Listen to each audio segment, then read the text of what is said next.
Nah, teman-teman, tadi kalian udah lihat launching dari new Honda ADV 160. Sekarang kita akan lihat lebih dekat detail dari motornya. Ayo kita lihat.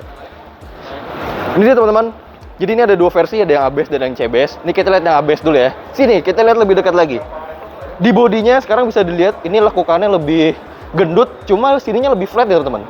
Ini lebih flat, ini lebih flat. Begitu juga di bodi belakang ini. Nah, ini lebih flat gini dan emblemnya warna gold ya. Ini desainnya sih kalau menurut saya lebih ke ADV 350. Jadi desainnya gambot, terus lekukannya ini bikin bodinya lebih kekar banget gitu. Serius teman-teman. Kemudian ini juga kita lihat teman-teman nih. Ini gendut banget, lihat deh. Tebel, terus potongan-potongan bodinya baru, dan ini bisa lihat shape barunya nih, silver gitu, seolah-olah kayak rangka atau kayak frame dari aluminium ya, padahal ini aksennya aja sih. Sebenarnya bodi biasa sampai bawah silvernya. Terus kita ngeliat di kaki, ternyata masih sama teman-teman, velgnya palang 10 dan bannya juga sama, belang ring 14 inci di depan dan ring 13 inci di belakang dengan ban model dual purpose, bannya Federal. Kemudian kita bisa ngeliat cakramnya sama, pakai wavy model bergelombang baik di depan atau di belakangnya. Kaliper 2 piston, juga suspensinya sama banget. Bottom shocknya tuh bahkan lekukannya tuh mirip banget lah. Jadi emang kalau dilihat dari luar secara eksterior emang gak banyak berubah. Terus naik di sini lampu utamanya hidup nggak ya? Nah, oke. Ini lampu utamanya juga ternyata nggak kelihatan banyak berubah ya teman-teman. Dia masih menggunakan reflektor yang lumayan tebel. Terus DRL naik ke atas gitu. Nih, cuma di sini nih kayak ada bodi yang kayak lebih kayak cakar atau mengesankan muka yang lebih galak gitu lah di sini. Ini lekuk bodinya baru dan gak ketinggalan dong. Fitur terbaru di tipe ABS, Honda Selectable Torque Control. Lalu kita naik. Nah, ini windscreen-nya baru teman-teman. Jadi dia lebih tinggi kurang lebih 75 mm dibandingkan generasi sebelumnya. Ini ini di set yang paling tinggi. Terus nih ke rendah. Nah, seperti ini. Naiknya lebih tinggi. Terus juga teman-teman kalau dari situ udah ngeliat tampilan speedometernya baru ya, dan unik banget nih. Di sini ada tombolnya. Jadi dia untuk speedometer terpisah teman-teman. Bukan di saklar dan bukan di speedo, cuma ada kayak stick terpisah gitu ya. Ini kita bisa ngeliat speedometernya. Paling baru di sini adalah ada tachometer. Tachometernya setengah lingkaran dan ada redline-nya di 9.000 rpm, kurang lebih 10.000 lah. Terus ada jam digital. Ini ada informasi voltase aki. Ini ada fuel consumption di trip A. Ini HSTC-nya, fitur baru. Ini fuel meter. Coba kita ganti ya pakai tombol ini ya. Oke. Ini untuk naik turun ya. Habis itu kita pencet kanan, ngerubah jadi ini temperatur. Ada voltmeter lagi. Oke. Kalau yang tengah ada apa? Kita lihat ada fuel consumption B. Ada ini ya, elapsed time atau berapa lama motor ini udah hidup. Ini yang B, consumption-nya real time. Ini average lagi. Di bawahnya HSTC, odometer, trip A, trip B, HSTC lagi. Ini kayak untuk on-offin HSTC-nya. Nah, ini HSTC off nih. Kalau HSTC off, sensornya hidup. Kalau kita aktifkan lagi, nah sensornya seperti itu. Selebihnya ada sen nih, gambar-gambar. Coba kita dari posisi mati, kemudian kita hidupin. Nui, ya seperti itulah kurang lebih lah. Dia udah negatif display juga, jadi lebih dilihatnya lebih jelas gitu. Sama seperti varian sebelumnya. Terus kalau di setang masih pakai model taper. Di sini tebel banget ya. Dan ini kalau tipe ABS warnanya kayaknya kayak bronze gitu teman-teman, bukan hitam. Isinya juga masih sama, lampu hijau, lampu dekat, nggak ada pass beam, klakson, sen. Yang ini ISS, kemudian juga hazard, starter, standar lah, nggak berubah. Bandul setang hitam.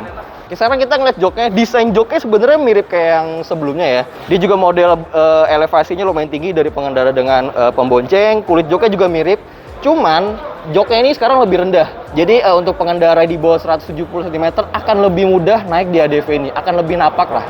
Salah satunya karena penggunaan rangka baru teman-teman. Jadi rangka barunya ini membuat joknya lebih rendah, bagasinya 2 liter lebih besar, dan itu menyesuaikan juga dengan mesin barunya yang pakai engine mounting gantung.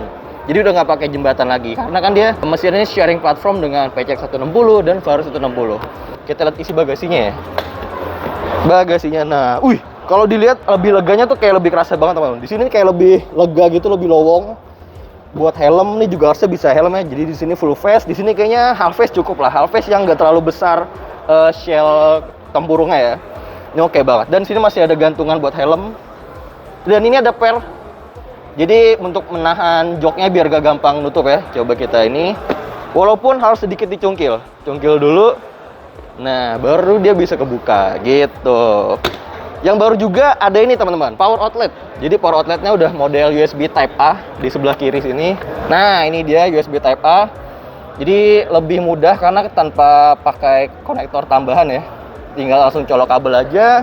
Isinya juga coba lumayan dalam, kurang lebih seperti ini. Nah, bisa masuk handphone dengan sangat mudah. Dan penguncinya model klik. Cuma dia nggak terintegrasi dengan kunci kontak ya.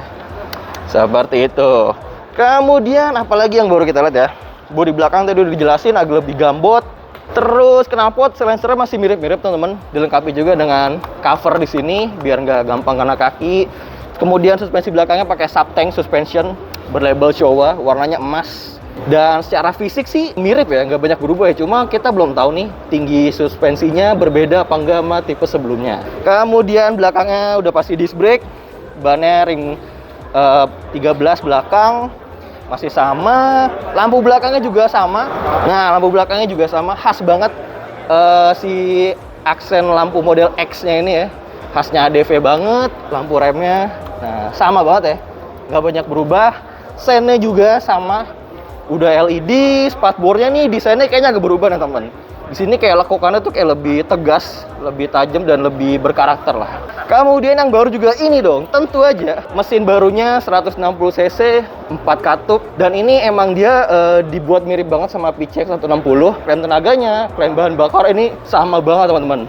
Di mesin baru ini tadi udah disebutin kalau dia engine mountingnya model gantung. Jadi di bawahnya nih nggak ada engine mounting ya. Cuma si Astra Honda Motor sendiri mengklaim kalau ground clearance ini tetap tinggi nih teman. Jadi harusnya untuk lewat jalan-jalan yang gravel harusnya tetap aman ya. Dia itu engine mountingnya ada di atas, kalau lihat kelihatan nggak ya? Nah ini nih engine mountingnya di atas ini ya. Nah seperti itulah. Jadi dia langsung nempel ke rangkanya. Untuk harganya, kalau menurut kami ya, dia itu banyak sharing platform dengan motor-motor lain. Jadi akhirnya membuat harganya ini nggak terlalu naik jauh teman-teman. Untuk di harga CBS, harganya 36 juta aja on road Jakarta. Sedangkan yang ini nih, yang ini harganya 39 jutaan, 39,2 kalau nggak salah ya. Jadi masih di bawah 40 juta, harusnya masih menjanjikan sih. Karena dibandingkan dengan ADV 150, sebelumnya itu 38 juta teman-teman. Jadi naiknya tipis-tipis lah. Cuma kalian udah dapat fitur yang lumayan banyak, dan tampilannya lebih tebal juga lebih kekar. Oke teman-teman, jadi seperti itu dulu impresi pertama kami mengenai new Honda ADV 160. Nanti akan kami ulas lebih detail lagi perbedaannya antara yang ABS dengan yang CBS. Jangan lupa like, comment, subscribe video ini, dan sampai jumpa.